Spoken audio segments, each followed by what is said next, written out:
Bonjour les amis, aujourd'hui nous regardons encore les homophones. Aujourd'hui, nous allons explorer les homophones c'est et peu et peu.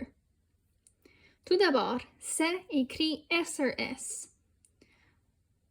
SRS, c'est un déterminant possessif. Ça veut dire que lorsque nous utilisons ce déterminant, que ce qui vient après, qui est le nom, appartient à quelqu'un ou à quelque chose. Le c'est présente un nom commun, donc c'est le déterminant qui va avec le nom. Pour savoir si on l'utilise, on ajoute à lui ou à elle après le nom. Ce sera plus clair lorsque nous faisons des exemples. Mais pour résumer, c'est SRS est un déterminant possessif, donc ça vient avant le nom et ça veut dire que le nom va appartenir à quelqu'un. Allons voir l'homophone de CRS. L'homophone de CRS est CRS. CRS est un déterminant démonstratif. Ça veut dire que c'est pas mal juste le déterminant que nous utilisons lorsque ce n'est pas un cas possessif. Dans une phrase où on veut utiliser c'est, CRS se trouve devant un nom commun. Donc, parce que c'est un déterminant, les déterminants se retrouvent devant des noms. Donc, c'est sûr que ça va se retrouver là.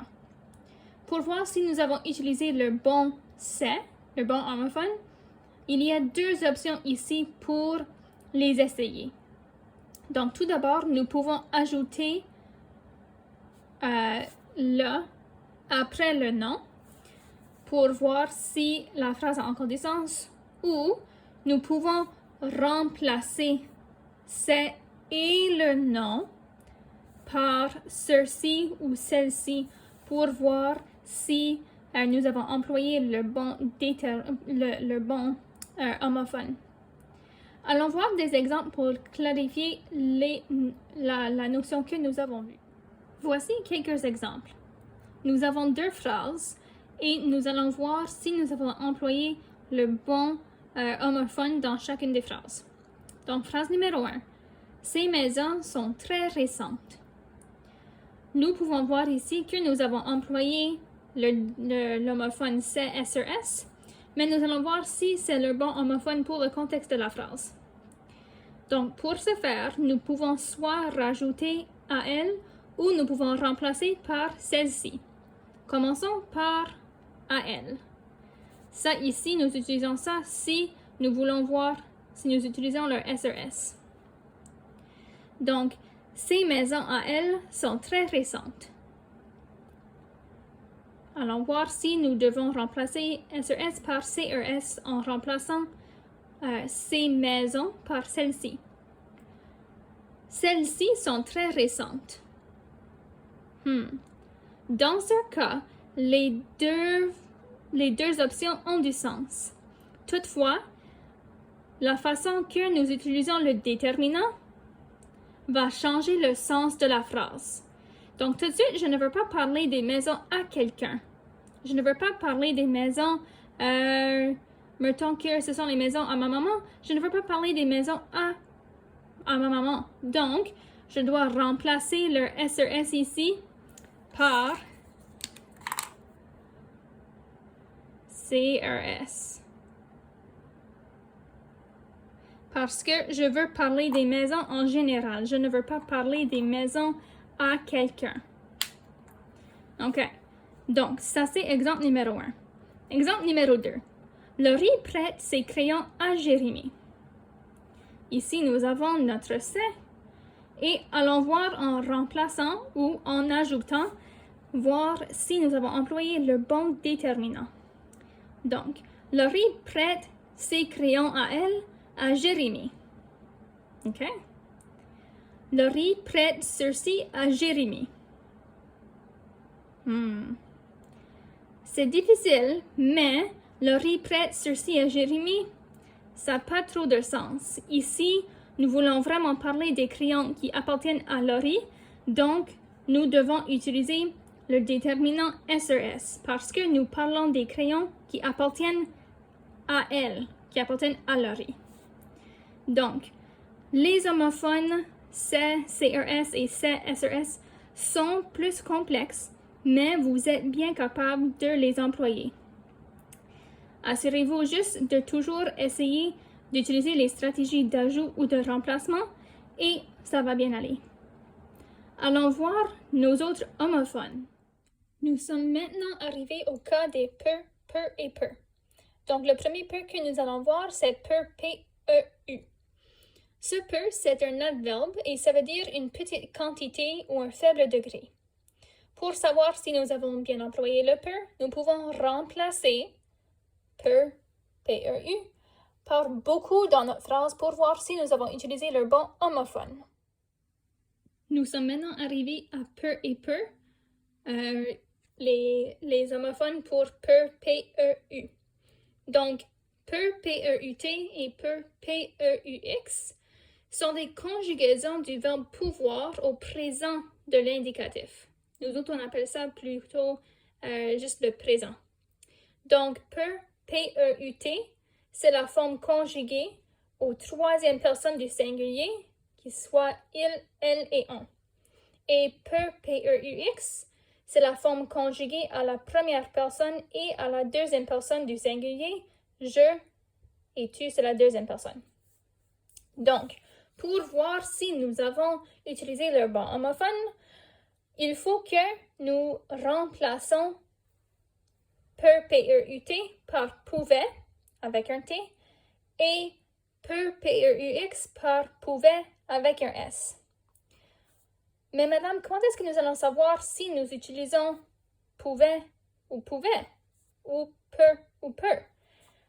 Là, il faut que nous utilisions nos connaissances sur les composantes de la phrase. Ça, ici, c'est un verbe. Ça, c'est un verbe ici.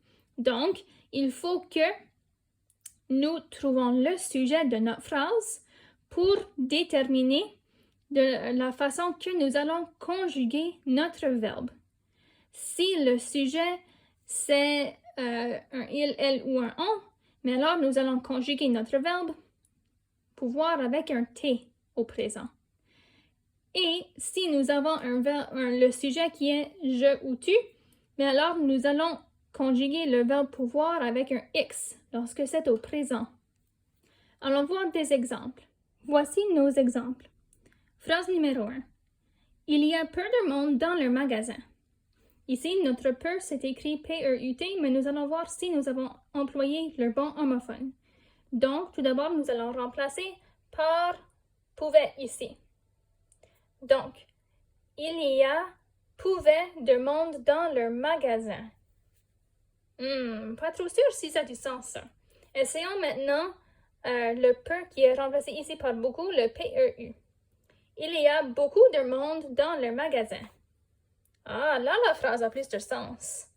Donc, parce que lorsque nous avons remplacé la phrase et ça avait plus de sens lorsque nous avons remplacé peu avec beaucoup, ça veut dire que ici nous avons le mauvais homophone. Il faut que nous remplaçons par P-E-U. Là, la phrase va avoir plus de sens. Allons explorer notre deuxième phrase.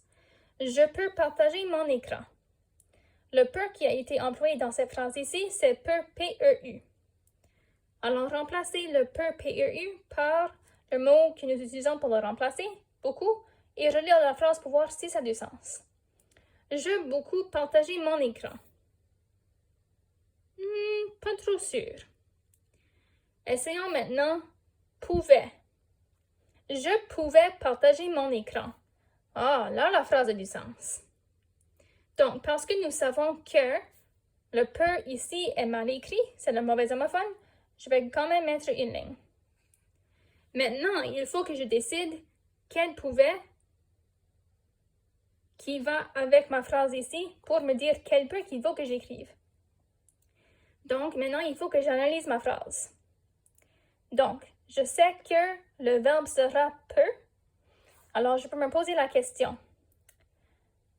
Je ne peux pas partager mon écran.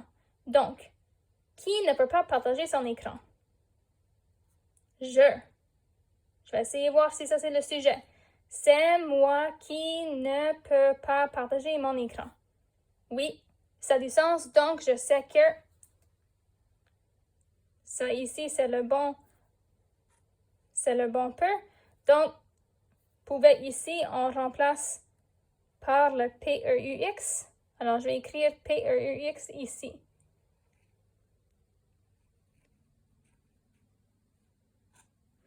Donc, je sais que ce processus peut être compliqué et ça va venir avec le temps. Donc, si ça ne vient pas tout de suite, ne vous inquiétez pas. C'est avec de la pratique que vous allez vous améliorer.